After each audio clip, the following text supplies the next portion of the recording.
آپ دیکھ رہے ہیں مسائل کا حل چینل۔ السلام علیکم ورحمۃ اللہ وبرکاتہ۔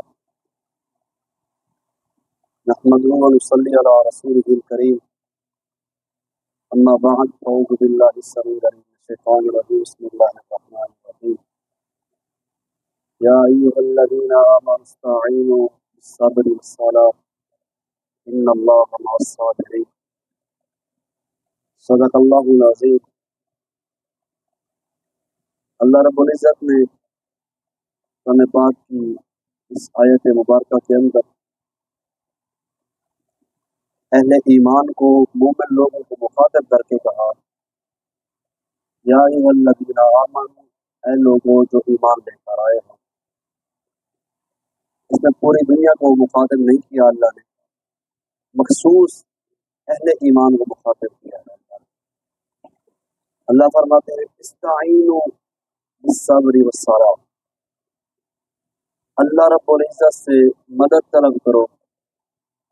اس طریقے سے ایک صبر کر کے، دوسرا نماز کے ساتھ۔ ان اللہ مع الصابرین، یقیناً اللہ رب العزت صبر کرنے والوں کے ساتھ ہوتا ہے۔ بظاہراً انسان کو نظر نہیں آتا، لیکن انسان کے ہر معاملے میں اللہ رب العزت کی مدد شامل حال ہوتی ہے۔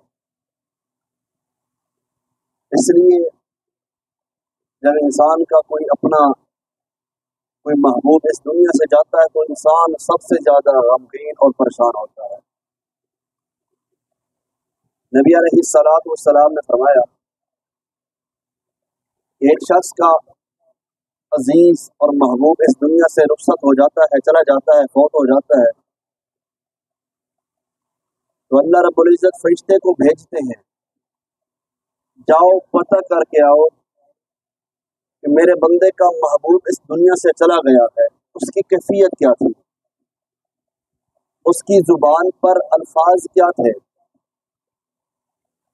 اور فرشتے آتے ہیں، دیکھتے ہیں وہ شخص، اس کی زبان پر یہ الفاظ ہوتے ہیں کہ انا للہ و انا الیہ راجعون۔ کتنے پیارے الفاظ ہیں، جتنا بڑا غم ہوتا ہے مومن کی زبان پر یہ الفاظ ہوتے ہیں کہ انا للہ و انا الیہ راجعون۔ اللہ رب العزت کو بھی علم ہوتا ہے، لیکن اللہ فرشتوں سے سننا چاہتے ہیں۔ جو فرشتے کہتے تھے اللہ یہ تو فساد کرے گا تیرا بندہ، اللہ اسی کو مخاطب کر کے کہتے ہیں جا تو پتہ کر کے آ کہ میرا بندہ کس حالت میں ہے۔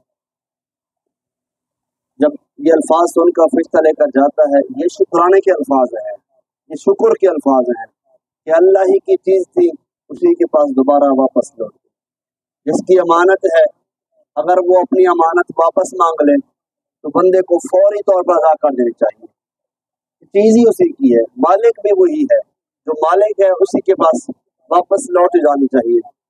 تو اللہ جب کے پاس وہ فرشتہ جاتا ہے تو اللہ رب العزت کہتے ہیں اس میرے بندے کے لیے جس نے صبر کیا ہے تکلیف پر، غم پر، اس کے لیے جنت کے اندر ایک محل تیار کر دو، اور اس محل کا نام رکھ دو شکرانے کا محل، کہ میرے بندے نے اتنی بڑی تکلیف میں بھی شکر کیا، صبر کیا ہے۔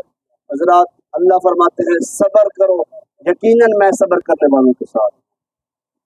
جب کوئی اپنا چلا جاتا ہے، انسان واویلا کرتا ہے، رونے پیٹنے سے واپس آ جاتا ہے۔ کبھی دیکھا ہے کسی کے رونے سے اس کا عزیز واپس آ گیا ہو؟ تو صبر بھی وہی ہے جو سب سے پہلے ہو سکتا ہے۔ جب انسان کے آنسو ختم ہو جائیں، رونے والا کوئی نہ ہو، ساتھ بیٹھنے والا کوئی نہ ہو، پھر انسان کہے میں جی اب صبر کرتا ہوں، یہ صبر نہیں ہے۔ نبی علیہ السلام نا ایک قبرستان سے گزرے تو عورت رو رہی تھی وہاں پر، تو نبی علیہ السلام فرماتے ہیں اللہ کی بندی خاموش ہو جا، بس کر۔ کہتی ہے آپ کا کوئی مر جاتا آپ کو پتا ہوتا؟ اب اسے یہ پتہ نہیں ہے کہ یہ ہستی کون ہے، یعنی وہ کہتی ہے آپ کا کوئی دنیا سے چلا جاتا آپ کو پتہ چلتا غم کیا ہوتا ہے۔ نبی علیہ السلام چلے گئے، اسے بتایا گیا اللہ کی بندی تو نے جس سے گفتگو کی ہے وہ تو کائنات کے سردار ہیں جناب محمد رسول اللہ